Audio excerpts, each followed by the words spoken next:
السلام علیکم dear reader and listeners. Urdu novels library میں آپ کا ڈھیر سارا ویلکم. رمز جنون کی ایپیسوڈ نمبر 60 کا پارٹ 2 لے کر حاضر ہوئی ہوں. اگر آپ نے ابھی تک میرے اس چینل کو سبسکرائب نہیں کیا تو جلدی سے ابھی سبسکرائب کر دیں، لائک اینڈ شیئر کریں اور اپنی رائے کامنٹ باکس میں لازمی دیں. چلیے ویڈیو کو سٹارٹ کرتے ہیں. زاویار خانزادہ کی گاڑی تند و تیز ہواؤں کے دوش پر ڈیرے کی طرف بڑھ رہی تھی. وہ گاڑی اتنی تیزی سے چلا رہا تھا کہ ان ٹوٹی پھوٹی سڑکوں پر کتنی بار گاڑی بری طرح ڈولتے اس کے ہاتھوں سے کنٹرول چھوٹا تھا. گاڑی کتنی بار پہاڑ سے ٹکراتے ٹکراتے بچی تھی. وہ بنا رکے خطرناک انداز میں ڈرائیو کر رہا تھا. آدھے گھنٹے کا یہ سفر سے صدیوں پر محیط لگ رہا تھا. وہ اپنا نچلا لب بے دردی سے کچلتے ہوئے ڈرائیو کر رہا تھا. سرخ آنکھوں میں شدید نمی چھائی تھی جسے وہ بار بار اپنے بازو سے مسل رہا تھا. دیکھ، تجھ سے کہیں بہتر یہ ٹائٹین رومیو ہے. کاش میں تیری جگہ ایک کوہر کتا پال لیتا. تو جیسا انسان جس کے پاس اس کے باپ کا نام ہی نہیں، اسے کیا پتا عزت کیا ہوتی ہے. بغیرت ذلیل انسان، اوقات کیا ہے تمہاری؟ مجھ سے غلطی ہوئی. تم جیسے انسان کو اہمیت تھی. اپنے ہی لفظ سماعتوں میں سنائی دیے وہ بلبلا اٹھا تھا. زاویار خانزادہ درد کرب سے اسٹیئرنگ کو دونوں ہاتھوں سے جکڑے چیخا تھا. جیسے نالی کے کیڑے کو میں نے اپنا سب کچھ مانا تھا. تمہارے پاس تو اپنی پہچان تک نہیں. تم گالی ہو اور گالی رہو گے. زاویار خانزادہ اپنے لفظوں کی باز گشت پر تڑپتے ہوئے شدت گریہ سے چیخ رہا تھا. گالی مت دینا خان جان، سے مار ڈالوں گا. التمش کے لفظوں پر تو اس کی سانسیں دہک اٹھی تھی. ہمیشہ سے وہ خان آپ پر جان بھی قربان سنتا رہا تھا. آج اس نے کہہ دیا وہ جان سے مار ڈالے گا. زاویار خانزادہ بے چینی سے سیٹ پر پہلو بدلتے اپنے قمیض کے بٹن اضطرابی انداز میں کھولتے ہوئے گہرے گہرے سانس لینے لگا. سانس آنا جیسے بند ہوئی تھی. پانی کی گڑگڑاہٹ یاد آئی تھی. اس کا پانی مانگنا یاد آیا تھا. زاویار خانزادہ کی گاڑی کی سپیڈ مزید بڑھی تھی. وہ اب تڑپتے ہوئے گاڑی کی سپیڈ خطرناک حد تک بڑھا گیا تھا. اتنی زیادہ سپیڈ ہونے پر زاویار خانزادہ کی گاڑی کا کنٹرول اس کے ہاتھ سے چھوٹتے سامنے درخت کے ساتھ بری طرح ٹکرائی تھی. زاویار خانزادہ کا سر اسٹیئرنگ سے بہت زور سے ٹکرایا تھا. وہ درد سے چیخ اٹھا تھا. پیشانی سے خون کا فوارہ چھوٹا تھا. زاویار خانزادہ دانت پر دانت جمائے سیدھے ہوتے اپنی شال سے اپنا بہتا خون بے دردی سے صاف کر گیا تھا. ایسا ہی خون تو اس کا بہا تھا، بے تحاشا بہا تھا. زاویار خانزادہ نے گہرے سانس لیتے گاڑی کی چابی انگیشن میں گھمائی تھی. گاڑی سٹارٹ نہیں ہوئی تھی. وہ 2-3 بار کوشش کرنے کے بعد گاڑی کا دروازہ کھولتے نکل آیا تھا. اب وہ بھاگتے ہوئے پہاڑوں کے کٹھن راستے سے نیچے کی طرف اتر رہا تھا. وہ بنا رکے اپنے بہتے خون کی پرواہ کیے وہ خطرناک راستوں سے کو پھلانگ رہا تھا. زاویار خانزادہ ڈیرے کے کھلے گیٹ سے بھاگتے ہوئے اندر داخل ہوا. ٹائٹین رومیو اسے بھی دیکھتے بھی اس کی طرف نہیں بڑھے تھے جیسے اس سے وہ ناراض ہو. زاویار خانزادہ دروازہ کھلتے تہ خانے کا زینہ ایک ہی جس میں پھلانگ گیا تھا. شام کے سائے گہرے ہو رہے تھے. وہ نظر نہیں آ رہا تھا. التمش. زاویار خانزادہ بھاگتے ہوئے اندھیرے میں اس کی طرف بڑھتے ہوئے گھٹنوں کے بل بیٹھتے اس کے بے جان وجود کو اپنے سینے سے لگا کیا. التمش. زاویار خانزادہ چیختے ہوئے اسے اپنے سینے سے لپٹائے جا رہا تھا. ٹائٹین رومیو اس کی دل خراش چیخوں پر بھاگتے ہوئے تہ خانے کی سیڑھیاں اتر آئے تھے. وہ بھی بھاگتے ہوئے التمش خانزادہ کے ساخت وجود کے ساتھ لپٹے تھے. اس اندھیرے تہ خانے میں زاویار کی شدت گریہ سے بلند ہوتی چیخیں بڑھتی ہی جا رہی تھی. زاویار خانزادہ ایک پرائیویٹ ہاسپٹل کے کوریڈور میں اضطرابی انداز میں اپنی بیئرڈ انگلیوں سے سہلاتے پچھلے 1 گھنٹے سے متواتر چکر لگا رہا تھا. پیشانی پر بینڈیج ہوئی تھی. التمش خانزادہ کو ہوش آ گیا تھا مگر زاویار خانزادہ اندر جانے کی ہمت نہیں کر سکا تھا. وہ پچھلے 1 گھنٹے سے کوریڈور میں چکر لگا رہا تھا. وہ اب دیوار کے ساتھ ٹیک لگائے اضطرابی انداز میں اپنی قمیض کی جیب سے سگریٹ لائٹر نکالے سگریٹ جلائے سگریٹ لبوں میں دبا گیا. 2-3 کش لینے کے بعد وہ جھنجھلاتے ہوئے سگریٹ زمین پر پھینکتے ہوئے اب اپنے بوتھ کے نیچے بے دردی سے مسل گیا تھا. پہلی مرتبہ اسے سگریٹ سے بھی راحت نہیں ملی تھی. وہ اب آنکھیں موندے دیوار سے ٹیک لگا گیا تھا. گالی مت دینا خان جان، سے مار ڈالوں گا. وہ اپنے لفظ یاد کرتا. التمش خانزادہ کے لفظوں کی چبھن اسے مار رہی تھی. وہ جبڑے بھینچے اپنے بالوں میں اضطرابی انداز میں انگلیاں پھیرتے التمش خانزادہ کے کمرے کی طرف بڑھا. وہ اپنا نچلا لب بے دردی سے کچلتے ہوئے دروازہ کھولتے اندر داخل ہوا تھا۔ زاویار خانزادہ کو دیکھتے التمش خانزادہ دانت پر دانت جمائے تکیے پر سیدھا ہوتے تھوڑا سا اوپر ہوا تھا۔ زاویار اپنے منہ پر ہاتھ پھیرتے ہوئے اپنی بھاری بوٹوں کی دمک اس کی طرف بڑھا۔ مجھے کیوں بچایا خان؟ ترس کھا کر میری زندگی بخشی ہے تو مجھے یہ زندگی نہیں چاہیے۔ وہ زاویار خانزادہ کی طرف ایک نگاہ ڈالے سپار انداز میں رخ پھیر گیا تھا۔ مجھے لگا تم کہو گے کہ خان آپ کو چوٹ کیسے لگی، اور میں کہوں گا میرے پاس کوئی التمش نہیں تھا جو کہتا میرے ہوتے ہوئے خان پر ایک آنچ نہیں آ سکتی۔ زاویار خانزادہ نے اسے نم آنکھوں سے دیکھتے ہوئے کہا، جان تو ابھی بھی آپ پر قربان کر سکتا ہوں مگر عزت نفس نہیں۔ ایک آپ نے ہی گالی نہیں دی تھی، آج آپ نے بھی دے دی۔ التمش خانزادہ تلخی سے مسکرایا۔ کیا کرتا میں بتاؤ؟ رات کی تاریکی میں میری بہن کے کمرے میں ملے تھے مجھے، بہن پر اعتبار کرنے سے پہلے تجھ سے پوچھا تھا، بتاؤ مجھے کیا کرتا میں؟ زاویار خانزادہ نے تڑپتے ہوئے سوال داغا تھا۔ وہی کرتے جو کیا خان؟ مجھے آپ سے کوئی گلہ نہیں مگر مجھے بچایا کیوں یہ بتائیں مجھے۔ التمش خانزادہ اب آپ کی غلامی نہیں کر سکتا۔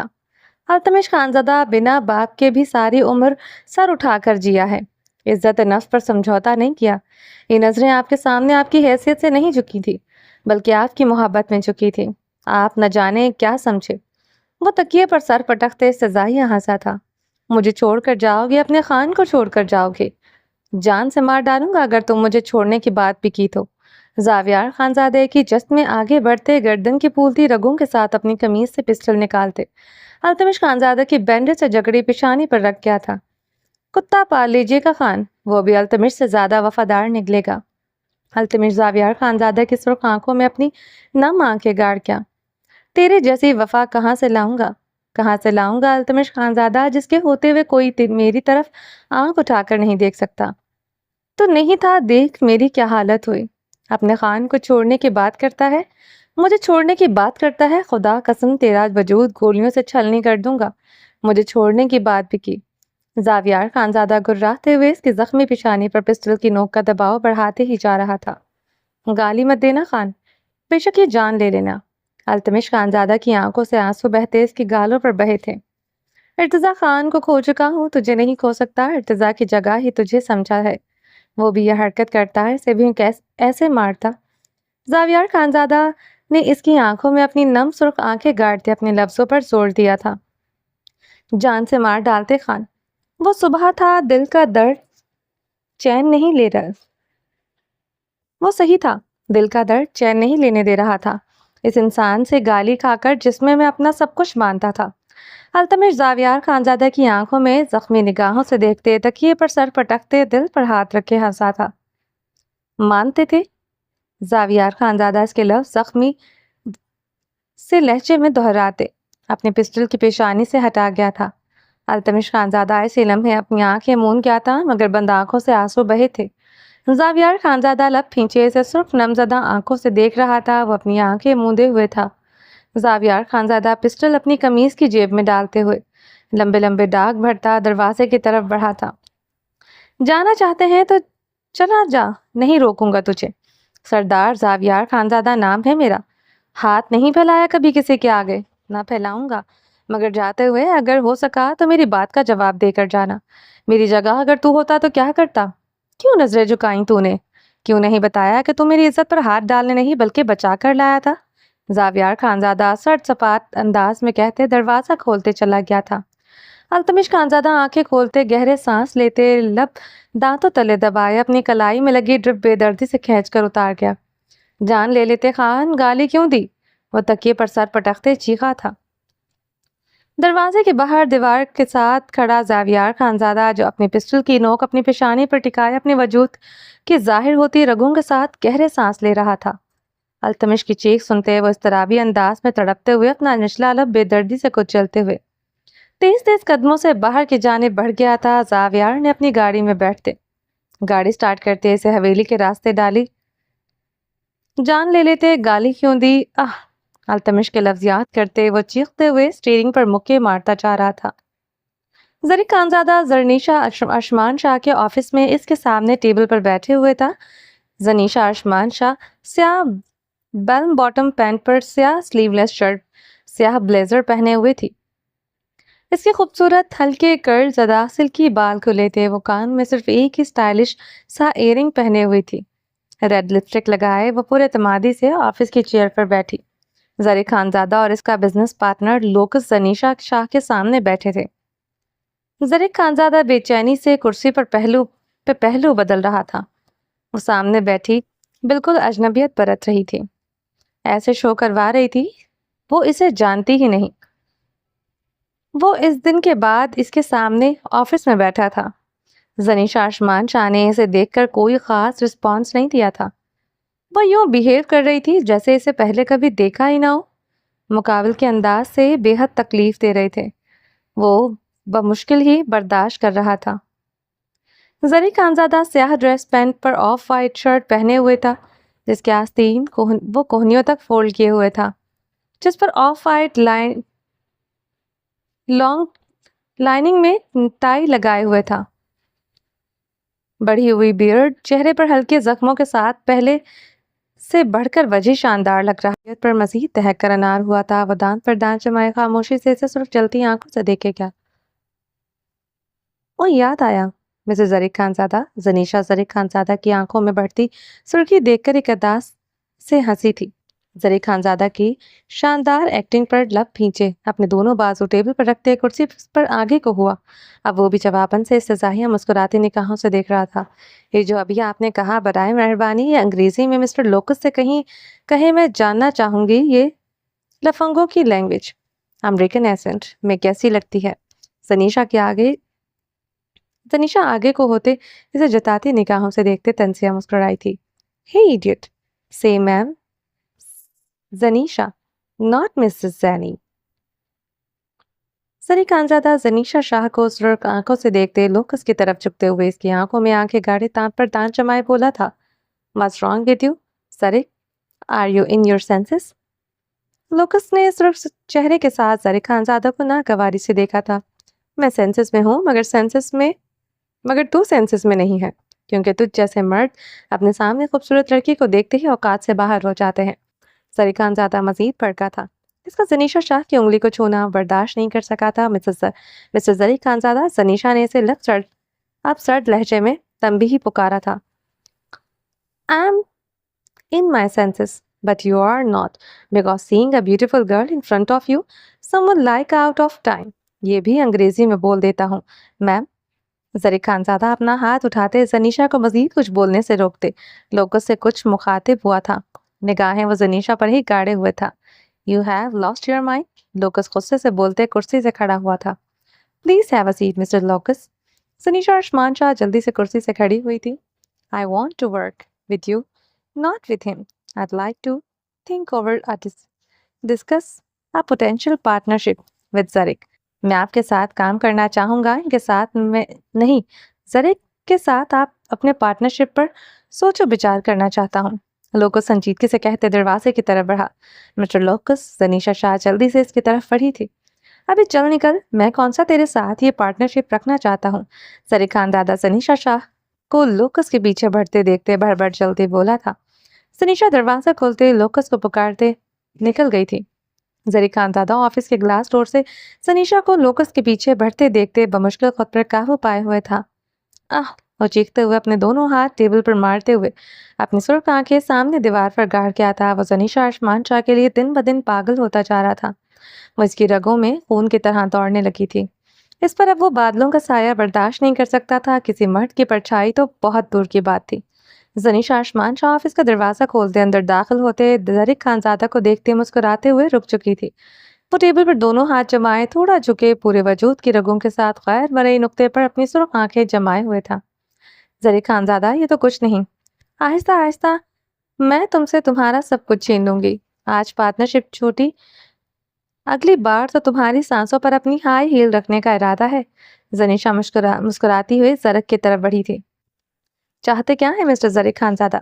ہمت کیسے ہوئی میرے آفس میں تماشا کرنے کی، میرے گھر کے سامنے تماشا کرنے کی؟ نہیں بھرا تھا جو آج یہاں بھی کر دیا۔ زنیشا زرک کی طرف بڑھتے چیخی تھی، میں چاہتا ہوں ڈیمٹ، تمہیں چاہتا ہوں، شدت سے چاہتا ہوں، روح کی گہرائیوں سے چاہتا ہوں۔ وہ ٹیبل پر ہاتھ مارتے سیدھا ہوتے زنیشا کی آنکھوں میں اپنی سرخ آنکھیں گاڑ کیا تھا۔ تمہیں لگتا ہے میں ان باتوں سے امپریس ہونے والی لڑکی ہوں؟ تم جیسے کتنے ہی مرد مجھ سے اظہار محبت کر چکے ہیں، گھاس تک نہیں ڈالی انہیں میں نے۔ زنیشا آسمان سا جواباً تمسکراتی ہنسی تھی۔ اچھا کیا انہیں گھاس نہیں ڈالی زنیشا، کیونکہ تم میری ہو، صرف میری ہو۔ عشق کرتا ہوں تم سے، مجھ سے زیادہ تمہیں کوئی ایک پل نہیں چاہ سکتا۔ وہ گمبھیرتا لہجے میں بولتے اس کے چہرے پر آئی لٹ اس کے کان کے پیچھے نرمی سے اڑس کیا تھا۔ مجھ پر وہ گھٹیا الزام لگا کر تم سمجھتے ہو میں تم پر اعتبار کروں گی، تمہارے یہ سو کالڈ عشق کو قبول کروں گی؟ نو وے مسٹر ظریف خانزادہ، میں کبھی تم جیسے بیمار انسان کو اپنی زندگی میں جگہ نہیں دے سکتی جو ایک کس پر میرے کردار کو جانچ کیا۔ زنیشا شاہ ایک لفظ چباتے دروازے کی طرف بڑھی تھی۔ ظریف زنیشا کی طرف بڑھتے اسے بازو سے جکڑے دیوار کے ساتھ لگا گیا تھا۔ تم جو سزا دو گی مجھے قبول ہے زنیشا، جو کہو گی وہی کروں گا، مگر میری اس غلطی کی سزا مجھے ایسے مت دو۔ ان 4 دنوں میں سو کر نہیں دیکھا، میں ان 4 دنوں میں خود سے نظریں نہیں ملا سکا، مجھے معاف کر دو۔ ظریف خانزادہ اس پر جھکتے ہوئے اس کی نقوش پر اپنی سلگتی سانسیں چھوڑتے بہت نرمی سے اس کے گلاب گال پر لب رکھ کیا تھا۔ زنیشا آسمان شاہ نے اس کے لمس پر آنکھیں میچی تھی، دوسرے لمحے وہ اس کے چوڑے سینے پر ہاتھ جماتے اسے خود سے دور دھکیل گئی تھی۔ وہ اپنی پوری قوت لگائے بھی اسے خود سے دور نہیں دھکیل سکی تھی۔ وہ اس کے دونوں اطراف میں دیوار پر ہاتھ رکھے ہوئے اس کے مزید قریب ہوا تھا۔ میرے قریب مت آؤ، تم جیسے مردوں کو جانتی ہوں جو کچھ بھی کر لیں مگر بیوی انہیں باحیا پورے پردے میں لپٹی چاہیے۔ نکاح سے پہلے تمہارے لبوں کا لمس بھی میرے لیے تانا بن جائے گا۔ وہ اس کے سینے پر ہاتھ جماتے اس کی نیلی سحر زدہ آنکھوں میں دیکھتے بولی تھی، مجھے صرف تم چاہیے زنیشا میری جان۔ وہ بھاری آواز میں بولتے یکدم اس سے دور ہوا تھا۔ نکاح سے پہلے کیا مطلب؟ تم مجھ سے نکاح کرو گی؟ وہ زنیشا کے لفظوں پر بے یقین ہوتے دیکھتی سانسوں سے بولتے پھر سے اس کے قریب ہوا تھا۔ تم سے نہیں، اس ولیم سے کروں گی۔ وہ اسے خود سے دور دھکیل گئی تھی۔ زنیشا ذرے کو راتے ہوئے اسے بازوں سے جکڑے دیوار میں پٹک گیا تھا۔ جان سے مار ڈالوں گا کسی اور کا بننے کی کوشش بھی کی۔ ذرک پاگل ہوتا سلگتی سانسوں سے گر رہا تھا۔ یہ تمہارا کلام نہیں ہے، نیو یارک ہے مسٹر ظریف خانزادہ، تم میرے سامنے میری آفس میں کھڑے ہو کر کچھ نہیں کر سکتے، سمجھے تم؟ زنیشا استزاحیہ ہنسی تھی۔ یہ نیو یارک ضرور ہے مگر تمہارے سامنے کا کلام کا خانزادہ کھڑا ہے، دونوں کی جان لے لوں گا، اس لیے سوچ سمجھ کر اس ولیم سے ملنا۔ ظریف خانزادہ ایک لفظ چباتے کرسی سے اپنا کوٹ اٹھائے اسے وارن کرتے آفس سے باہر نکل گیا تھا۔ زنیشا آسمان شاہ ہنستے ہوئے کرسی پر بیٹھتے کرسی سے ٹیک لگا گئی تھی۔ تمہاری دیوانگی کا روح مجھے بھی دیکھنا ہے ظریف خانزادہ، اور کتنے زخم کھاتے ہو تم میرے لیے۔ وہ ہنستے ہوئے کرسی کی بیک سے ٹیک لگاتے آنکھیں موند گئی تھی۔ زاویار خانزادہ داخلی دروازے سے اپنی شال گلے میں چٹکتے ہوئے اندر داخل ہوا تھا۔ وہ سرخ تنے ہوئے نقوش کے ساتھ اپنے بھاری بوٹوں کی دمک کے ساتھ اپنے کمرے کی جانب بڑھا تھا۔ زاویار، تبانہ خانم صوفے سے اٹھتے دل پر ہاتھ رکھے تیزی سے زاویار کی طرف بڑھی تھی۔ عائش قہوے کی پیالیوں کی ٹرے پکڑے لاؤنج میں داخل ہوتے رک چکی تھی۔ ٹرے پر اس کے کپکپاتی انگلیوں کی پکڑ مضبوط ہوئی تھی۔ وہ اسے ہی سرخ آنکھوں سے دیکھ رہا تھا۔ عائش کی اس کی سرخ سرد نظر پر جیسے ساکت ہوئی تھی۔ کیا ہوا ہے تم کو؟ وہ تڑپتے ہوئے زاویار کی پشت پر بندھی بینڈیج پر اپنا ہاتھ رکھ گئی تھی۔ کچھ نہیں ہوا مورے، چھوٹا سا ایکسیڈنٹ ہو گیا تھا، زاویار نے عائش کو دیکھتے جواب دیا تھا۔ زرکا خانم خود پر ضبط کرتے صوفے پر بیٹھی ہوئی تھی، مگر زاویار خانزادہ کو چوٹ لگے دیکھ کر وہ بھی تڑپ اٹھی تھی۔ ارتضا نہیں رہا، ہمارا سب کچھ تم ہے زاویار، اگر تم کو کچھ ہو گیا تو ہم کیا کرے گا؟ ہم بھی زندہ نہیں رہے گا۔ وہ تڑپتے ہوئے زاویار کے چوڑے سینے میں سمائی تھی۔ مجھے کچھ نہیں ہوگا مورے، تب تک تو کچھ نہیں ہو سکتا جب تک میں ارتضا کے قاتلوں کو اس کے انجام تک نہ پہنچا دوں، چاہے میرے ساتھ کوئی رہے یا نہ رہے۔ وہ برفیلے لہجے میں بولتے اپنی سرخ نگاہوں کی حدت عائش پر بڑھا گیا تھا۔ عائش اس کی سرخ برفیلی نگاہوں پر اپنی نیلی نم آنکھوں کو چپکتے اپنی سسکی پر قابو پا گئی تھی۔ وہ جتنے بھی بہادر سے ہی مگر مقابل کے سرد سرخ نگاہ پر لرز کر رہ جاتی تھی۔ ہمارا بیٹا اکیلا ہی کافی ہے، وہ سردار ہے، اس کو ضرورت نہیں کسی کا بھی۔ انشاءاللہ ارتضا کا قاتل اپنا انجام کو پہنچے گا۔ تبانہ خانم زاویار خانزادہ کی کرب زدہ سرخ آنکھوں میں دیکھتے اس کی بیئرڈ پر اپنا کپکپاتا ہاتھ جما گئی تھی۔ وہ انہیں ویسے ہی تو ٹوٹا بکھرا سا لگا تھا جیسے ارتضیٰ خان کے جانے کا سن کر لگا تھا۔ کمرے میں آؤ تم، زاویار خانزادہ نے تبانہ خانم کو اپنے سینے سے نرمی سے لگائے عائش کو سرخ مگر گہری نگاہوں سے دیکھتے برفیلے لہجے میں حکم دیا۔ سگریٹ کے دھوئیں میں راحت نہیں ملی تھی۔ وہ اب اس خوبصورت سے نازک وجود کی پناہوں میں سکون کا متلاشی تھا۔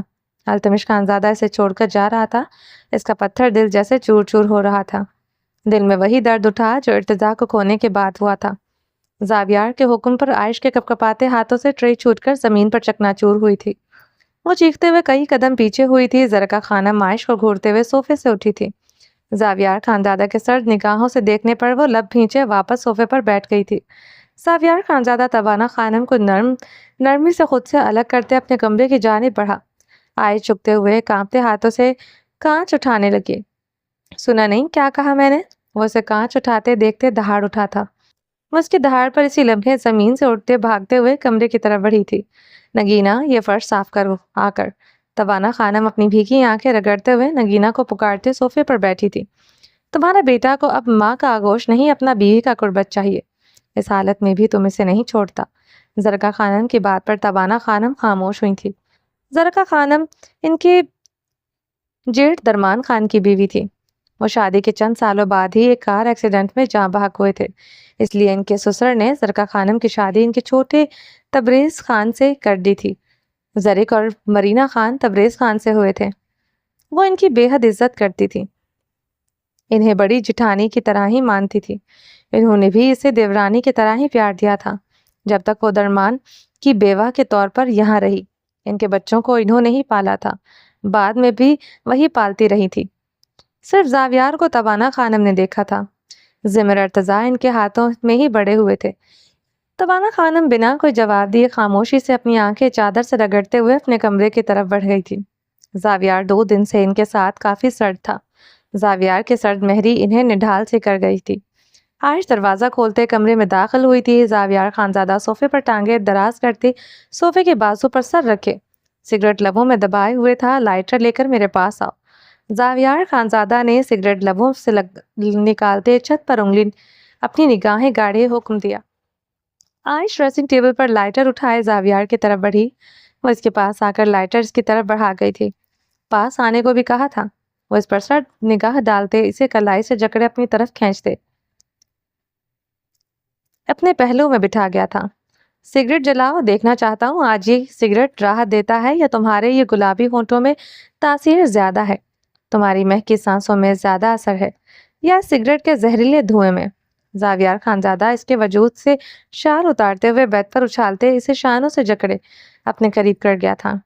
عائش اس کے حکم پر اس بات میں سر ہلاتے ہوئے لائٹر جلاتے ہوئے اس کے لبوں میں بے دردی سے قریب کر گئی تھی اور سگریٹ کا گہرا کش لیتے آنکھیں موند گیا تھا۔ عائش اس کے پہلو میں بیٹھی اسے اپنی بھیگی نیلی نگاہوں سے دیکھ رہی تھی۔ وہ گہرے کش لیتے دھواں چھوڑ رہا تھا۔ جان لے لیتے خان، گالی کیوں دی؟ وہ التمش کے لفظ یاد کرتے چیخا تھا۔ زاویار خانزادہ کے دہاڑ پر عائش لرزا اٹھی تھی۔ وہ جلتا سگریٹ انگلیوں کے پوروں میں دبائے شدت گریہ سے چیخ رہا تھا۔ عائش اس کی چیخوں پر لرزتے ہوئے اس کے پہلو سے اٹھی تھی کہ وہ اسے کلائی سے بے دردی سے جکڑے اپنے سینے پر گرا گیا تھا۔ عائش کانپتے ہوئے اس کے سینے میں سمائی تھی۔ بد دعائیں دیتی ہو مجھے؟ وہ اسے کندھوں سے جکڑے اس کی نیلی آنکھوں میں اپنی سرخ سرد آنکھیں گاڑے سرد لہجے میں سوال داغتے اس کے نازک وجود کو مکمل طور پر اپنے سینے پر گرا گیا تھا۔ نہیں، عائش نے جلدی سے سر نفی میں ہلایا تھا۔ سچ بتاؤ۔ وہ دہاڑا تھا۔ ہاں دیتی ہوں۔ عائش اس کے دہاڑ پر اس کی آنکھوں میں دیکھتے ہچکی لے گئی تھی۔ کیا دیتی ہو؟ زاویار خانزادہ نے کراتے ہوئے پوچھتے اسے اپنے مزید قریب کیا۔ یہی کہ کچھ بھی نہ رہے آپ کے پاس، ہر رشتے کے لیے ترسو، محبت بد دعا بن جائے۔ زاویار آپ کے لیے۔ اس کی آنکھوں میں دیکھتے بھیگے لہجے میں سب بتاتی ہچکی لے گئی تھی۔ وہ اسے جھوٹ بھی بولنے نہیں دیتا تھا۔ میں تم سے کبھی محبت نہیں کر سکتا، تم اچھی طرح جانتی ہو یہ۔ وہ استہزائیہ ہنسا تھا۔ کسی سے تو ہوگی۔ عائش اس کے حصار میں جکڑے مدھم سا بولتے نم آنکھوں سے مسکرائی تھی۔ زاویار خانزادہ کسی عورت سے محبت نہیں کرے گا مگر تمہارے علاوہ میری زندگی میں جو عورت آئے گی اسے عزت ضرور دوں گا۔ زاویار خانزادہ اس کے بے پناہ خوبصورت نقوش کو دیکھتے سلگتی سانسوں سے بولا تھا۔ نہیں دے سکیں گے عزت۔ وہ بہتے آنسوؤں سے پورے یقین سے سر نفی میں ہلا گئی۔ کیوں؟ وہ اس کی کمر میں سختی سے ہاتھ ڈالتے استفسار کر گیا، جو چیز انسان کے پاس ہو ہی نہ، وہ کیسے کوئی کسی کو دے سکتا ہے؟ عائش کے جواب پر زاویار خانزادہ کے بھاری ہوتے اعصاب چٹکے تھے۔ وہ اس کے سنہری بالوں کو گدی سے جکڑے اس کا چہرہ اپنے مزید قریب کر گیا تھا۔ سردار زاویار خانزادہ ہوں میں، یہاں کا ہر انسان مجھے دیکھ کر عزت سے کھڑا ہو جاتا ہے، اتنی عزت کرتے ہیں یہاں کے لوگ میری۔ وہ اس کی آنکھوں میں دیکھتے ایک ایک لفظ چباتے گررایا تھا۔ آپ کو دیکھ کر بھی کھڑی ہو جاتی ہوں، مجسم ہو جاتی ہوں، تو کیا میں آپ کی عزت کرتی ہوں؟ وہ جواباً سوال کر گئی۔ نہیں کرتی کیا؟ وہ اس کے بالوں پر اپنی فولادی گرفت مضبوط کرتے گررایا۔ نہیں کرتی، صرف ڈرتی ہوں آپ سے۔ یہاں کے لوگ بھی ڈرتے ہیں۔ جس دن آپ سے سب کچھ چھن گیا تب یہ ڈرامہ ختم ہو جائے گا، تب یہ ڈر ختم ہو جائے گا۔ یہی لوگ آپ کی آنکھوں میں آنکھیں ڈال کر آپ کے مقابل آن کھڑے ہوں گے۔ وہ ہچکی لیتے اس کے سرخ آنکھوں میں دیکھتے بولتی جا رہی تھی۔ اور تمہیں لگتا ہے یہ سب تمہاری بد دعاؤں سے ہوگا؟ وہ اسے سنہری بال چھوڑتے آنکھوں پر ہاتھ رکھتے ہنسا تھا۔ عائش اس کے سینے پر موجود لرزتے ہوئے بھیگے نگاہوں سے اسے دیکھ رہی تھی۔ وہ ایک ہاتھ کی انگلیوں میں جلتا سگریٹ دبائے دوسرا ہاتھ آنکھوں پر رکھے ہنستا ہی جا رہا تھا۔ عائش اس کی شرٹ مٹھیوں میں جکڑے اس کے سینے پر موجود اسے دیکھتے اپنی سسکیوں پر قابو پائے ہوئے تھی۔ مقابل نے اب اسے جکڑا نہیں ہوا تھا، وہ پھر بھی اس کے حصار سے نکلنے کی جرات نہ کر سکی۔ وہ جانتی تھی کہ اب کی بار اس سے دور جانے پر وہ بھڑک اٹھے گا۔ رات بھر اسے اپنے قریب رکھتے بھی اس کا دل نہیں بھرا تھا۔ ذرا سا کروٹ بدلنے پر بھی وہ اسے سختی سے اپنی طرف کھینچتے اس پر اپنا وزن مزید بے رحمی سے ڈال دیتا تھا۔ تمہاری بددعائیں لگیں گی مجھے، ایک قاتل کی بہن کی بددعائیں، اس بے رحم عورت کی بددعائیں جو میرے بھائی کو جلتا چھوڑ کر بھاگ گئی تھی۔ ہاں تمہاری بددعائیں لگیں گی مجھے؟ وہ اسے کندھوں سے جکڑے خون اشام درندے کی مانند کرایا تھا۔ عائش خاموشی سے اسے بھیگی جلتی نفرت آمیز نگاہوں سے دیکھے جا رہی تھی۔ آنکھیں نیچی کرو۔ اس کی آنکھوں میں آنکھیں ڈالے حلق کے بل دہاڑ اٹھا تھا۔ عائش اس کی دہاڑ پر لرزتے ہوئے اسی لمحے آنکھیں نیچے کر گئی تھی۔ اپنے سامنے نظریں اٹھانے والی کی آنکھ نکال دیتا ہوں میں۔ وہ اس کی آنکھوں میں نفرت دیکھتے پاگل سا ہوا تھا۔ وہ اب نظریں جھکائے ہوئے تھی۔ بددعائیں دیتی ہوں مجھے؟ وہ اس کے لفظ یاد کرتے سگریٹ کا کش لیتے دھواں اس کے خوبصورت نقوش پر چھوڑ گیا تھا۔ میرے مرنے کی بددعائیں نہیں کرتی؟ زاویار خانزادہ سلگتے ہوئے سوالدہ کیا۔ نہیں، عائش نے نظریں جھکائے آہستگی سے کہا۔ کیوں؟ زاویار نے اس کی جھکی گھنیری پلکوں پر کو گہری نگاہوں سے دیکھتے تپتے ہوئے سوال داغا۔ عائش نے اب کی بار کوئی جواب نہیں دیا۔ وہ ویسے ہی پلکیں جھکائے ہوئے تھی، مقابل گہرے گہرے سانس لے رہا تھا۔ اس کی گردن پھولتی رگوں سے عیاں تھا۔ وہ بہت غصے میں ہے۔ اس کی شرٹ پر لگا خون دیکھتے بھی عائش خوفزدہ ہوئی تھی۔ پتہ نہیں یہ سفاک انسان اب اس کا خون کر کے آیا تھا۔ وہ اس کے سر پر بندھی بینڈیج دیکھ کر بھی اس بات کا یقین نہیں کر سکتی تھی کہ یہ خون اس کا اپنا ہے۔ اسے پورا یقین تھا۔ وہ اس کی سر پر بندھی بینڈیج کو دیکھ کر بھی اس بات کا یقین نہیں کر سکتی تھی یہ اس کا اپنا خون ہے۔ اسے پورا یقین تھا اس انسان کی رگوں میں خون کی جگہ پانی بہتا ہے۔ جواب دو، نہیں دو گی تب تھپڑ ماروں گا۔ وہ اس کی خاموشی پر پاگل ہوتے اس کی تھوڑی کو جکڑے اس کا چہرہ اوپر کر گیا تھا۔ وہ اب نیلی آنکھیں دیکھنے کے لیے بے چین ہوا تھا۔ بتاؤ میرے مرنے کی بددعائیں کیوں نہیں کرتی؟ زاویار خانزادہ اس کی سراسیما آنکھوں میں دیکھتے اپنے لفظوں پر زور دے گیا۔ عائش ابھی بھی خاموشی سے اسے دیکھ رہی تھی۔ جواب دو عائش ملک، وہ دہاڑا تھا۔ میں آپ کو زندگی بھر موت کے لیے تڑپتے دیکھنا چاہتی ہوں۔ وہ اس کی دہاڑ پر ایک ہی سانس میں بولتے ڈرتے ہوئے آنکھیں میچ گئی۔ مجھے تڑپتے دیکھنا چاہتی ہو؟ وہ بے ترتیب سانسوں کے ساتھ اس کے لفظ دہراتے رخ پلٹتے اسے اپنے نیچے کر گیا۔ ابھی تو میں تمہیں تڑپاؤں گا تمہاری سانسوں کے لیے مس عائش ملک۔ وہ گراتے ہوئے اس کے لبوں پر جھکتے اپنی سگریٹ کی سے مہک زدہ سانسیں اس کے حلق میں اتارنے لگا۔ عائش کی دھواں دار سلگتی سانسیں اپنے حلق میں اترتے محسوس کرتے اس کے نیچے بری طرح مچلی تھی اور اس کی پینک ہوتی ٹانگوں کو اپنی ٹانگوں سے لاک کرتے اس کے لبوں کے ساتھ مزید شدت سے لپٹا تھا۔ وہ اس کی خوشبودار سانسوں کو اپنی سگریٹ کی مہک سے تر سانسوں میں بے دردی سے الجھا گیا تھا۔ عائش کی سانسیں بری طرح اکڑی تھی، وہ بے جان ہوئی تھی۔ وہ اس کی بے جان ہوتی حالت محسوس کرتے اس سے لبوں کو آزاد کرتے اس کے نکوش پر اپنی سلگتی دھواں دھار سانسیں چھوڑنے لگا۔ دونوں پھولتی سانسوں سے ایک دوسرے کو دیکھ رہے تھے تو یہ ثابت ہوتا ہے عائش ملک اس سگریٹ سے زیادہ تمہاری سانسوں میں راحت ہے سردار زاویار خانزادہ کے لیے۔ وہ جلتا سگریٹ اپنی انگلیوں سے آزاد کر گیا تھا۔ چلتا سگریٹ کا ٹوٹا فرش پر گرا تھا۔ وہ اس کے لبوں پر جھکے ہوئے پھر سے اس کی سانسیں اکھیڑ گیا تھا۔ وہ اس کے لبوں سے لپٹتے، اس کی فراک کے زپ نیچے کی طرف کھسکاتے، اس کی گہرائیوں سے لپٹتے، اس کے خوبصورت بدن کی رنائیوں میں گم ہوتا جا رہا تھا۔ چلیں جی، باقی کا نیکسٹ ایپیسوڈ میں کنٹینیو کریں گے۔ امید ہے آپ کو یہ ایپیسوڈ پسند آئی ہوگی۔ چینل کو سبسکرائب نہیں کیا تو جلدی سے ابھی سبسکرائب کر دیں، لائک اینڈ شیئر کریں اور اپنی رائے کمنٹ باکس میں لازمی دیں۔ اپنا ڈھیر سارا خیال رکھیے گا، دعاؤں میں یاد رکھیے گا۔ اللہ حافظ۔